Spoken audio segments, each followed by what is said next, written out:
Greetings, this is the Timeshare Traveler. Today is episode 231. My challenges to Hilton Grand Vacations. I just spent 2 weeks and stayed at multiple Hilton Grand Vacations, so I want to give them a challenge. So here's the overview. Hilton is the industry. The industry is consolidated. Hilton is not the only one, but we're now with kind of a top three in the industry. And so I think they now need to own the industry. And then my next point is, was a little controversial tonight, is ending timeshare cancel companies. And what I really mean is you don't want to have to feel like you have to exit and you've been screwed over and all that kind of stuff. I want the industry to fix itself. And again, the next point that follows on from that is getting unsatisfied customers back, and I'll go into that in great detail. I have some ideas. Then again, from Hilton's perspective, the renovation of rooms means that things are constantly improving, and I think that's something that they have a challenge to figure out how to get that to end users and make that part of their success story. And then the last thing is, I think there's an end user training problem that a lot of people that I talk to are happy with my channel because they get educated. And so I think that's just something that the industry itself needs. So again, back to the Hilton is the industry. Anyway, I'm going to go into all this detail, but give me about 28 seconds to go through a little bit about my channel. I'll be right back. Hi, this is Cliff, and I'm the Timeshare Traveler. Welcome to my channel. The purpose of my channel is to educate those who love traveling in timeshares. I've been an owner for 15 plus years at timeshare ownership. I have elite ownership with Marriott, Hilton, and Worldmark. I have published over 100 timeshare video reviews, and I've published over 95 timeshare tips.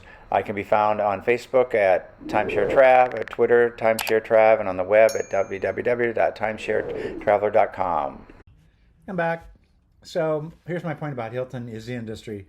We've had a lot of consolidation, and I think there's strategic players are Hilton, Marriott, Club Wyndham. I know there's Holiday Inn and Disney, but I think they're, relatively speaking, quite a bit smaller. And in fact, I don't know about Disney because it's got the portfolio of locations, but I could see Holiday Inn being absorbed by somebody else. So the top players are the industry, and I think this whole broad timeshare problem needs to be resolved by the leaders. And others are affected by what these industry leaders do. I think there's now the top three, and everybody has to kind of follow. And again, I believe that Hilton, Marriott, and Club Wyndham, but I'm speaking specifically to Hilton, can change the industry perception. The perception of lying salespeople needs to be owned by Hilton. I mean, own it, not say, that we're guilty or not guilty, but say we're going to do something about it, and we're going to actually do something. And Hilton can change this perception. And why the negative perception? I find, again, people coming to my channel, people aren't trained to know how to use the system. People don't look up for multiple ways to vacation, and it's really complex and things like that. And you pretty much buy your timeshare and you're on your own. I'm not saying there isn't help. You can call the 800 numbers and they will help you book vacations, but they really don't help you learn about the system. They just help you book if you know what you want. So my questions, I've gotten a survey from, I stayed at this, what do you think? Do you want to write a review? But I've never gotten a survey that says we're trying to figure out what features our customers use. And I would be curious if Hilton ever actually uses, I call it big data, it's a sort of a data mining approach to see what people actually use on their website. Maybe they can find the gaps. They probably have access to what the gaps really are and why certain people don't use enough of the things, and then they probably could create sort of a how-to guide. Anyway, that's what I mean is Hilton is now the industry, and I think they need to own that, and I think they need to actually take a leadership position. My next one, which is kind of controversial, at least I think it's controversial, but I get calls all the time by these timeshare companies. They have all this staff to call and whatever to try to help you get out of your timeshare. It's almost, in my mind, we have a problem of credibility in the timeshare industry, and so we solve it by having another credibility problem with another group of people trying to help you get out. And I'm not saying that they haven't helped people. That's not the point. The point is, why are they needed? Maybe there needs to be ways that if you are done with your membership, you can sell it back, and so forth. And I think that, again, I think there's some creative creative things, and it creates an expense in the industry that isn't necessarily needed. So I'd like to see it go away and have somebody have the timeshare companies take care of it themselves. And that would be because they're better than having the timeshare cancel companies, not because they could control it. Again, they pay money. The customers pay money when they're frustrated to get out of it, whatever they have to do. Could that same money be used to resurrect the customers, to get them back on the side of actually getting the value out of it that they were promised? Maybe that same amount of money, or maybe there's some additional things they could do, some services you could offer. Again, typical, I'm in sales, I'm in real estate sales, but the point here is the easiest customer to sell is one that's already your customer. The hardest thing is to find a new customer, and that's why they give you all the incentives to go if you aren't a member. And existing happy customers want more. That's what I see from my channel. Those that are excited about it, you can see them growing and doing more over time. And the real question is what do you need to do to make unhappy customers happy? And that's why I went back on the prior slide talking about surveys and various other things. Maybe you need to just call all the people that are unhappy and haven't used their system. So anyway, on to the next topic. So here's my ideas for getting unsatisfied customers back. Education. Create a training class, videos, curriculum on how to use the website. Maybe there's a free version, and maybe there's a paid training class. It's expensive to buy it. Why wouldn't you? It's not unusual for a car to have a service program that you have for sale. Why wouldn't the timeshare industry have a service program, or make an optional make it part of their maintenance fee if you want the training option on top of it? You get it, or something like that, or make it an option. Even offer a personal coach. Some people just need the help. I would say the other thing is you got to find them. Call customers. I mean, the timeshare exit companies are calling. Call the customers who haven't booked in 12 months. You know that because you have access to the system, so you know who's not booked but owns points. So call them. You have their phone number. You have everything. Figure out why they're not using the system. So you shouldn't necessarily have to do a survey. Call people that aren't using the system. Ask them why. You probably have to deal maybe with some frustration at the upset at the first, but maybe you'll figure it out. Offer them a one-time fee to book a vacation. So a lot of people buy the minimum that the salesperson will sell, but it's not the minimum they need to actually vacation. So I would tell you to, which is the next tool, that in the diamond side, I can actually buy points to extend my stay by paying points, and based on my level, cost different amounts.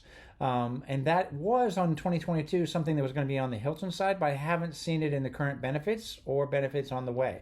I would like Hilton to put that in because it's in the diamond side. I can actually pay cash to finish off a week if I don't quite have enough points for that. And again, I think people that bought not quite enough, if they knew, if I spend another $500 for this, I could get the actual vacation I want, don't have to buy anymore.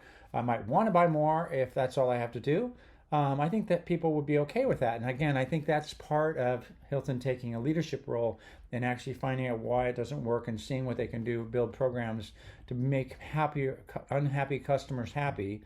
And you won't need the exit then, because people bought the timeshare because they at least thought they were going to get what they were told. And maybe it was just confusion. I don't want to blame, but there's two sides to every story. Again, there was a 2022 where that was going to be allowed. I'd like to see that actually happen, and it is available on the Diamond owners.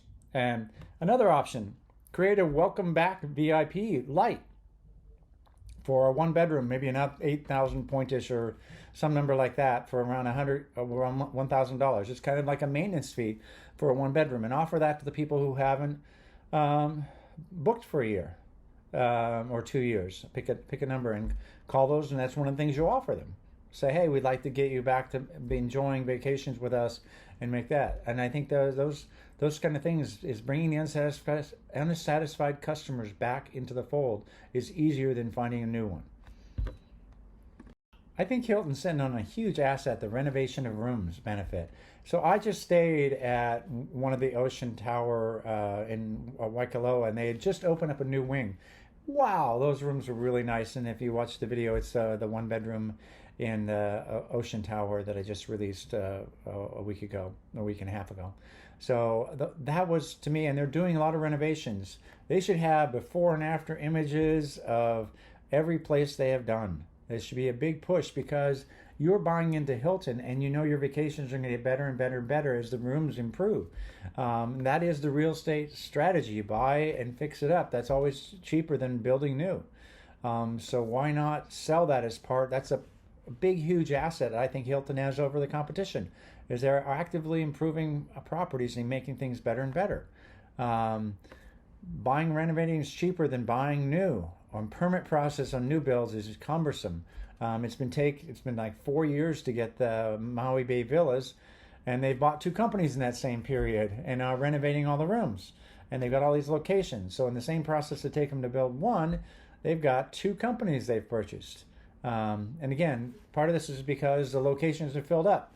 So you either have to buy one, knock it down, put a new one up, or buy it and fix it up. So sometimes it's better to buy the other timeshare companies. And again, the most expensive option is tear down and build new. Again, sell customers there because it's true. They're buying into an ever-improving experience. Show before and after projects. I'm looking forward to staying in the Point at Poipu after it's been renovated. I guess now they're on building number 2, and I'm looking forward to doing that. And there's one in Palm Springs that I'd like to do as well. Better and more luxurious vacations around the corner. You bought in now while they're doing the repairs. It's going to get better and better. I think that's something you can sell, and it changes the perception of the industry as well. And again, when you compare to the competition is selling their existing level. And they may have a high level of luxury and say, that's the Marriott view, is how everything was luxurious. But they're selling status quo. And Hilton has the ability to sell better and better. And so I think that's a huge opportunity. That's my challenge to Hilton. One more challenge. And my last point, which I've talked about throughout, and it's historically what I say to many of my videos, which is have an end user training program. Offer a paid training class at your sales center, with no sales presentation involved, because you're paying a fee, and that's just enough to cover the cost. Zoom. If they can do, meet and greets for political parties, they certainly can do it for class schedules and things like that. A lot of online universities are doing that. Nothing earth-shattering or new. Again, the goal is to create more adoption, more satisfaction. Could be both in person, like when someone is on vacation, they can sign up for something, or an online via Zoom or some version of that. Again, when I look at my channel, the most thankful comments I get about people who watch my videos is because they realize they can get more from their timeshare. I give people tips on how to do various things.